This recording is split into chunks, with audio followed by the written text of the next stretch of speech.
একঘেয়েমি মুরগির মাংস খেতে আর ভালো লাগছিল না। মনে হচ্ছিল যদি একটু ভিন্নভাবে ভিন্ন টেস্ট আনা যেত। যেমন চিন্তা তেমন কাজ। আসসালামু আলাইকুম। আজকে আপনাদের সাথে শেয়ার করব একটু ভিন্নভাবে মুরগির মাংস রান্নার রেসিপি। এই দেখেন 5 রকমের মশলা নিয়ে নিয়েছিলাম। মৌরি, জিরা, ধনিয়া, গোলমরিচ, সাদা গোলমরিচ, কালো গোলমরিচ, 2টো এলাচ, একটা দারুচিনি আর কয়েকটা শুকনো মরিচ আর 3-4টা তেজপাতা। যাই হোক, ভালো মতো ভেজে শিলপাটায় মশলাটা গুঁড়ো করে নিই। আর এদিকে দেখেন মাংসটা একদম ভালোভাবে ধুয়ে পানি ঝরতে রেখেছিলাম। দিয়ে দেব 1 বাটি পরিমাণ পেঁয়াজ কুচি। ঝোল ঘন করার জন্য আপনাদের পেঁয়াজের পরিমাণটা একটু বেশি দিতে হবে। চাইলে পেঁয়াজ বাটাটাও ইউজ করতে পারেন।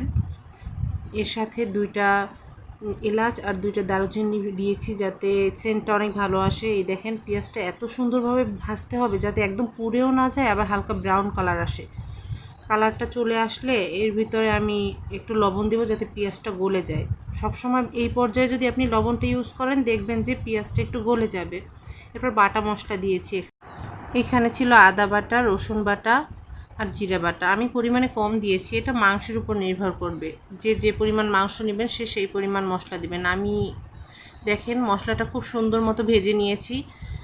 এরপর এখানে ভেজে রাখা যে মশলাটা আমি গুঁড়ো করে নিয়েছিলাম ওইটা দিয়ে দিলাম। এই পর্যায়ে একদম এত সুন্দর করে ভাজতে হবে যতক্ষণ আপনার একটা সেন্ট না আসবে এবং ভাজা হবে, তেল ছেড়ে দেবে মশলা থেকে, তখন বুঝবেন যে পারফেক্ট ভাজা হয়েছে। এই দেখেন এভাবে তেল ছেড়ে দেবে, মশলার পাশ থেকে তেলটা দেখা যাবে। এরপর আমি এখানে দিয়ে দিচ্ছি টমেটো কুচি। এই দেখেন টমেটোগুলো দিয়ে দিলে ঝোলটা একটু ঘন হবে আর কালারটাও সুন্দর থাকবে, এটা একটা সুন্দর টেস্ট আনে।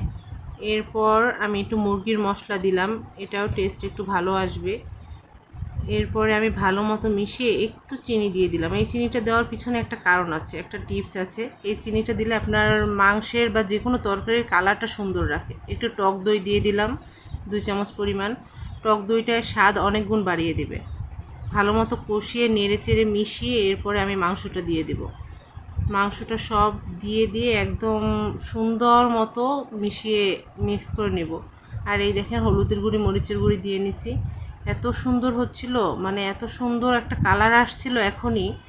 আর এই যে দেখেন মাশাআল্লাহ এত সুন্দর কালার ছিল, আমার তো মনে হইতেছিল যে না। আর সেন্ট, এত সুন্দর একটা সেন্ট ছিল যে মানে বলার বাহিরে। আমি ধারণাও করতে পারি নাই যে এই মুরগির মাংসটা রান্না এত সুন্দর হবে।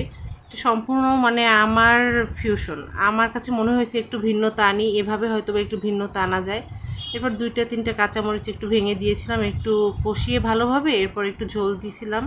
এই দেখেন এরপর কিছুক্ষণ রান্না করছি। রান্না করার পরে এরপর আমার যখন মনে হয়েছে যে না মাংসটা একদম পারফেক্ট হয়েছে, একটু ঝোল রাখছিলাম, গ্রেভিটা একটু ঘন হয়েছে। এই দেখেন বাটিতে উঠাইতেছি, আপনারা দেখলেই বুঝতে পারতেছেন যে কি সুন্দর ঘন একটা গ্রেভি হয়েছে। আর ভাতের সাথে যখন আমি এই চিকেন কারিটা আর কি মুরগির তরকারিটা নিয়েছিলাম আর সাথে একটা বড় বোম্বাই মরিচ নিয়েছিলাম, এত টেস্ট হয়েছে বিশ্বাস করেন।